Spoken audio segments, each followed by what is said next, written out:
Good morning. So this is our final day, our final lecture on section 2.6 about composition of functions.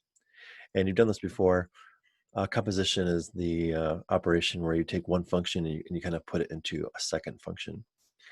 And I think of it as a chain reaction. So here's the notation. You would say this as f of g of x. And that's the same thing as this. F is receiving g, which in turn is receiving x. So to begin, like the chain reaction, you start with the domain x goes into g, and then g puts out a certain range value, and then that range value for g happens to be the domain of f, and then just f runs through its function and puts out its own range value, and that's your final answer. So for example, two functions, f and g, they're both lines, and I'm going to demonstrate f of g and g of f. So f of g, g goes into f, so g of x is given, it's negative 2x plus 7. So negative 2x plus 7, that's the range of g, that is going into f. Well, f takes 3 times the input plus 3. So 3 times this input plus 3, you distribute and combine like terms, and you get negative 6x plus 24 as your final answer for f of g. G of f is similar, but this time x is going into f first, which is 3x plus 3, and then that becomes the domain of g, and g takes negative 2 times the input plus 7, which is what's written here. And after you simplify, you get negative 6x plus 1. So here's f of g, here's g of f. And it's definitely worth mentioning that they're not the same. F of g does not equal g of f. Not every time, sometimes, but not as a general rule. No, they don't equal each other. So that means that composition is not commutative. Just by reversing the order doesn't mean you're going to get the same thing. Like addition is commutative, but composition is not. Start with this graph. So here we have f is the blue function, g is the red function. What is f of g of negative 2? And can we even figure this out just by looking at the graph? Well, yes, because we know that f of g of negative 2 is really just g of negative 2, and that result is going into f, and then we figure out that result. So I would first determine what is g of negative 2, and here's g. When x is negative 2, it looks like the result is 2. So g of negative 2 is the same thing as 2, so now it's really what is f of 2, and f, when x is 2, it looks like the result is negative 1. G of f of negative 2, well, is f of negative 2 you determine first, and f of negative 2 looks like it's 3 according to the map. Right here, negative 2, 3. And then now g of 3, well, when x is 3, g produces 0. F of g of 0, well, that's, you figure out g of 0 first. G of 0 is 1. So now we need to find f of 1. Well, when x is 1, f also produces just 1. F of 0. So you could take the composition of just one function going into itself. So that's the same idea. You would determine f of 0 and then put that result into f. Well, f of 0 is 2. So we want to find f of 2, and f of 2 we already figured out is negative 1. Oh, excuse me. Finally, f of negative 3. When x is negative 3, f produces positive 4. So this is really f of positive 4. But 4 is not in the domain of f. So what's our answer? I cannot find f of 4. It is completely undefined. So what does that mean? What does that say about -3? -3 is not in the domain of the composition of f and f, is what that means. Because when you plug in -3 into the composition, the end result is, though there is no result, it's just completely undefined. It does not exist there. When we do it explicitly, so without the graph, finding the domain tends to be the biggest challenge. So let's go through a couple of examples. We got a parabola with a domain of all real numbers, and g of x with just a domain of from 0 to infinity. And I want to find f of g of x. Well, notice there's a particular order in which we do things. First, we start with x, and that goes into g, and then that goes into f. So this is, of course, our first line. F is receiving g of x, and I always like to think of it as starting with all real numbers. Let's just assume x can be anything, all real. Now, x goes into g. Can all real numbers go into g? No. G can only receive numbers 0 to infinity because it's a square root function. So now the domain for the entire composition began with all real, but now it's only accepting numbers from 0 to infinity. And that domain is going to carry on throughout. And this domain may change as the chain reaction kind of unfolds, but at the very least, it's going to be this. Or I should say at the very most. It's possible that the domain could get smaller. And f of g of x is the square root of x, still the same domain. And f takes the input squared minus 5. So radical x squared minus 5, still the same domain. And radical x squared, of course, is just x. And then you have minus 5. So, but the domain is still from 0 to infinity, even though this appears to be, this is a line. This line would only exist from 0 to infinity. And I think I actually need absolute value bars around this x.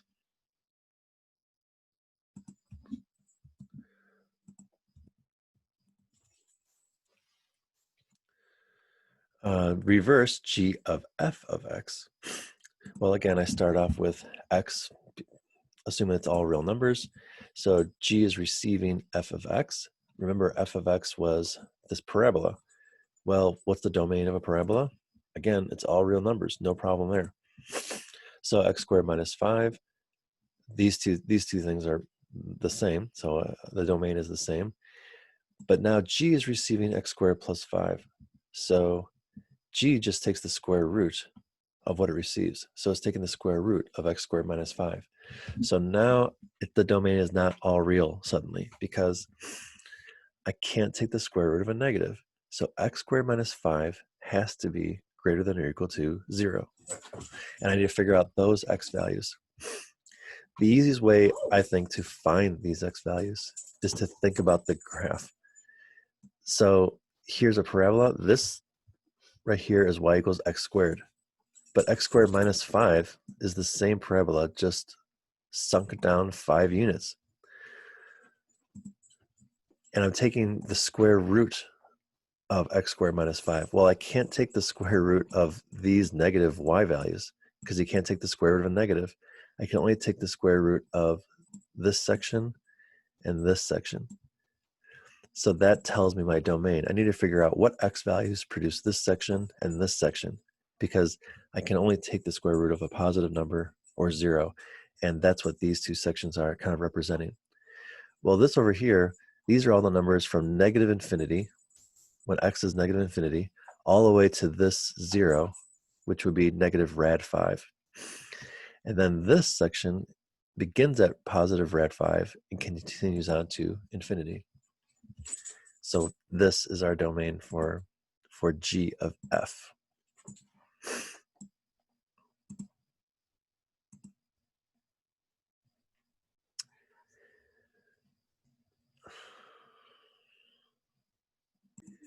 Okay, f of x. So again, beginning with all real numbers, and This is a parabola, still all real numbers. So this parabola goes into f.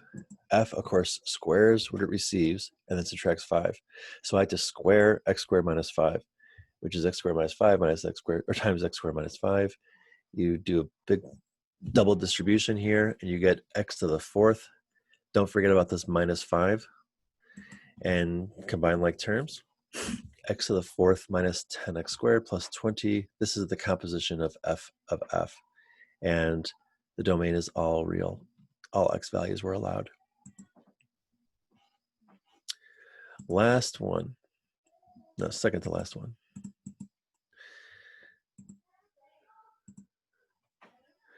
Two more functions. Let's find g of f.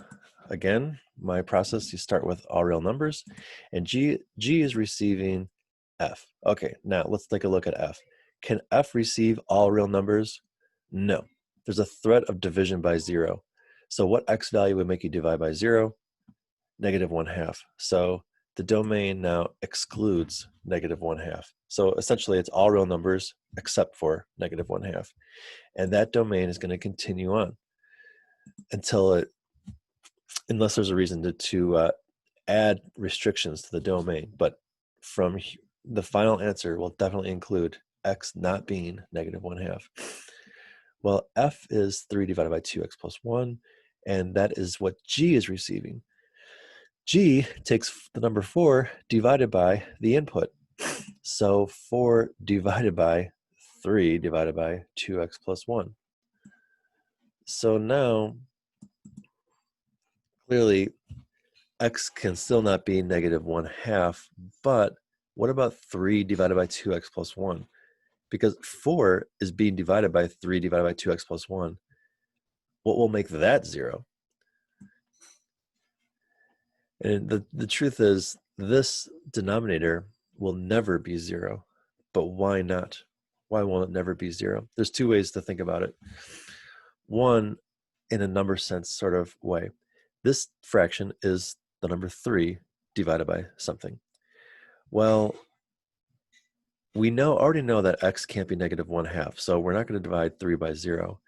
Well, if x isn't negative 1/2, then I'm either taking 3 divided by some positive number, so the result will be positive, or I'm taking 3 divided by some negative number, which means the denominator would be negative.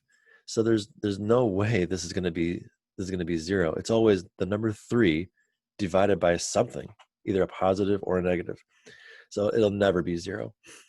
And if that's not convincing, you could just use algebra. Algebra is the tool that we invented to solve problems.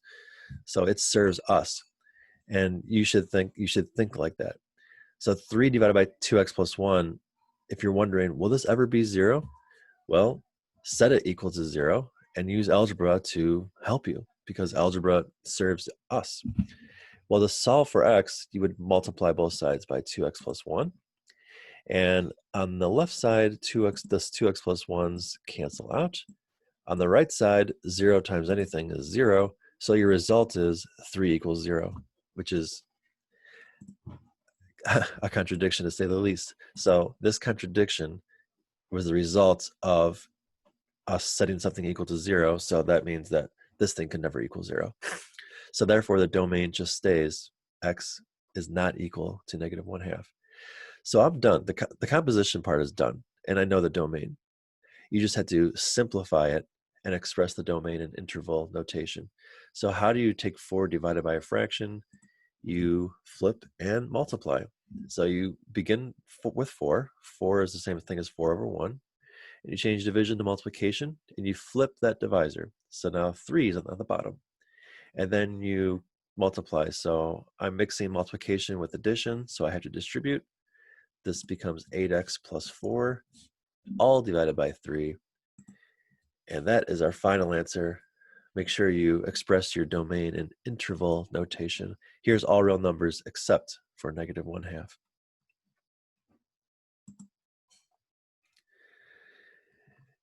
And then reverse, f of g of x.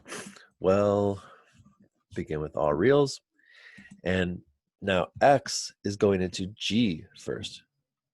And I forgot what g was already. G was 4 divided by x. So can all real numbers go into g? Of course not. X can't be 0 because you can't do 4 divided by 0.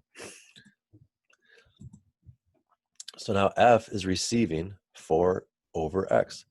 And remember, f takes the number 3 divided by 2 times the input plus 1.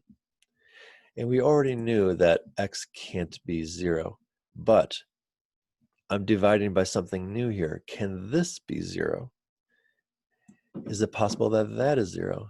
And yes, this is possible. Can you imagine what it can be in your head? This is going to become 8 over x plus 1. So what would x be? So the entire thing would be 0. If you're thinking negative 8, very, very good. So again, if you can't see that through, use algebra. 8x plus 1 is that big denominator. Set that equal to 0 and solve for x. You would subtract 1 on both sides, then multiply both sides by x, and then divide by negative 1. Sorry. So x equals negative 8. If x equals negative 8, then this will be 0, which is the denominator. And that's a problem. So therefore, we had to exclude negative 8 from our domain. So now our domain, not only can it not include 0, but it also does not include negative 8. And then it's just a matter of simplifying, because this is the composition. This is the correct composition, but we can do better. We can simplify this. So I'm going to add these two terms, which means I have to get a common denominator. And then when I add those up, I'll have one fraction, 3 divided by one fraction. So then I'll flip and multiply, and then continue to simplify, and then I'll be done.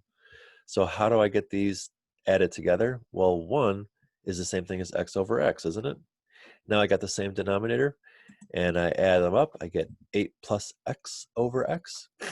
So I have 3 divided by 1 fraction. So I flip and multiply. So 3 over 1 times the reciprocal of this divisor. And no need to distribute because I'm not mixing multiplication with addition. This is just 3 times x, and here you could technically distribute, but 1 times anything is that thing. So 3x divided by 8 plus x. And this I always notice is kind of a help. Even if you miss this part, if you did simplify, you would be forced to remember that you're divided by 8 plus x. So here, hopefully it would catch you that, oh, x can't be negative 8. But also notice, there's no obvious threat that x can't be 0 here. Because if x is 0, you have just 0 divided by 8, and that's okay. But x cannot equal 0 is part of your answer. You cannot have 0 in the domain, not because of this, and not because of the previous step, but this step over here, x being in the denominator, tells us that 0 cannot be in the domain. You have to look at the whole history of the problem. It begins way over here when x goes into g. That's the very first step. And right from the first step, 0 was not allowed because g would make you divide by 0, and that can happen. So that has to remain throughout the problem. So we have our final answer. 3x divided by 8 plus x is the final simplified composition, and our domain is this. All real numbers, really, except for negative 8 and 0.